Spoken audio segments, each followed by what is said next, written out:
Study Section 6. The personnel involved in training. Introduction. In the previous study session, we examined the group methods available in carrying out industrial education and training. In this study session, however, we are going to be looking at the personnel involved in training. The categories of training personnel that we examine includes personnel from within the organization and personnel chosen from the group of trainees. Learning outcomes. When you have studied this session, you should be able to identify the personnel involved in a training program. The training personnel. Just as we have described different training methods, there is also need to consider those who will be anchoring the training. These people are often referred to as training personnel. There are two categories of personnel usually involved in a training program, especially one in which the seminar, workshop, or the conference method is used. The first category includes all those members of the training team who belong to the organization organizing training, including other hands they may have been hired for the purpose of the training. The other category includes the various members in the group of trainees who may be chosen to perform one special function or the other. We shall examine the two categories separately. Personnel from within the organization. Among those from within the organization are such personnel like the training director, the assistant director, the organizer, and the rapporteur. While the speaker or resource person may not be from within, it could be taken to be a part of the personnel from within because his presentation or services will usually be paid for, and in any case, trainees identify him more with the organizers of the training than with they themselves. We shall begin by examining the role of the director. Usually, when a firm has a training manager, such a manager could be advised by either the managing director or the board of directors to organize a training program to solve a particular problem in the industry. The training manager thus becomes the training director. In an institution's department, where training programs are usually organized, e.g., the department to which you now belong as a student, the head of department may nominate a member of staff to direct one of the programs lined up for the session. That member of staff thus becomes the director of that seminar, conference, or workshop. What then are the expectations of the director of training? There is the belief in training circles that a director must have at least a university degree in addition to whatever other qualifications and experience he may have. This is perhaps because the caliber of people that attend seminars, conferences, and workshops is way high, and whoever will relate with them must know his onions. Anyhow, it may also be appropriate to say that it is indeed not the paper qualification of the director that matters, but the extent to which he has been exposed to a wide variety of areas involving human relations, task performance, handling of grievances, and general public relations. He definitely must have had previous training experience, as most of its trainee participants would have had. He must be interested in training and ready to take up challenges. Some of the director's activities include the following. 1. Identifying the short and long-term goals of a training program. 2.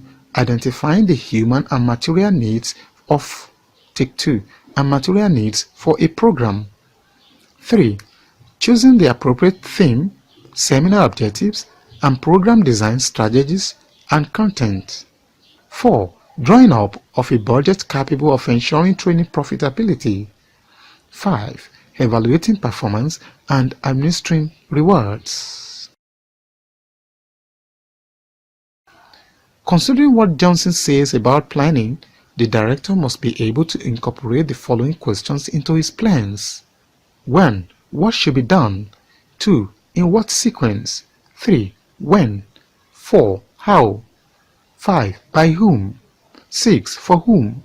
7. In what way? 8. At what cost? 9. What specific results can be expected? 10. What constraints will operate? 11. what problems must be resolved. In short, the director must be able to identify the various dynamics of a training program, developing both its long-term and short-term plans. He must be able to look beyond the present seminar into other future plans and programs. The director has the additional responsibility of being able to communicate effectively with his staff and thus maintain a high degree of credibility. He maintains a close link with the resource persons, writes them, and contacts the people that matter. The assistant director of seminar or workshop carries out all the responsibilities that the director may assign to him from time to time. Whenever the director is not available, the onus of running the seminar falls on the assistant director. Usually, the director expects him to break and identify theme to sub-themes or topics, write the various letters and addresses that are needed based on the director's advice. He also contacts the media and performs any other assignment as the director may assign from time to time. He also ensures that paper presentations for the seminar are made ready through the use of appropriate facilities as may be required. The seminar rapporteurs report and record events at the plenary sessions and in fact go beyond the presentation when taking their notes. They record the reactions of the audience at the end of the presentation, including possibly the reactor's views of the paper where there is one. A reactor is sometimes chosen, especially in seminars or symposia with bias for intellectual growth, to pass his or her comment on a paper and suggest ways by which it could be improved. The rapporteur reports, when complied, from the introductory report on the seminar's proceedings when this is finally prepared. The resource person or speaker is usually invited from a core of professionals, academicians, or other practitioners who are knowledgeable in the field related to the training program being organized.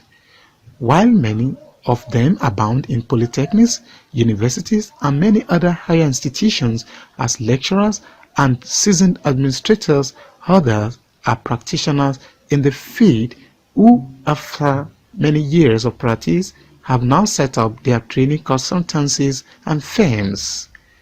A wise director would in fact keep a directory of these professionals. Seminar rapporteurs are also usually chosen from a list of those who have been involved in such activities in the past, where they are performing the functions for the first time. Some internal training of a few hours should prepare them adequately for the talk. They must, however, have a mastery of the language of training and be able to do selective listening to people speaking in groups. Where presentations at a seminar are many, more than one rapporteur would be needed. The basic functions of the rapporteur is to attend presentation sessions, take down notes arising from both the lectures and the ensuing discussion, and design recurring theories and ideas that may be useful in planning future seminars. His recordings will also form the basis of the report that will appear in the seminar proceedings at a later date. Personnel chosen from the group of trainees. Quite a number of personnel are chosen from the participating trainees. In some seminars, the chairman of a plenary session may be picked from the members of the group. The work of the chairman of a plenary sessions when papers are presented is to introduce the speaker or presenter to the audience, lead participants to ask questions or pass their comment, and make a few remarks himself. Chairmen are usually expected to be knowledgeable in the field and in the procedures followed at such a gathering. A director making use of participants to chair sessions may need to briefly examine the registration forms filled by them to determine the level of capability and experience of whoever he wishes to share the various sessions. Other chairmen also function as chairman of group, where they use their experience to manage the group discussions and identify the salient issues in the paper presentation. Other personnel. There are some other personnel who ensure the smooth running of the seminar. These are usually the administrative staff such as typists, secretaries, seminar assistants, drivers, and some others who may be appointed specifically for the seminar. Study section summary. In this study session, we described some of the personnel involved in a training program and the roles each of them perform. We also explained the two categories of personnel. These categories are personnel from within the organization and personnel chosen from group of trainees. This is the end of study section 6. Thanks for listening.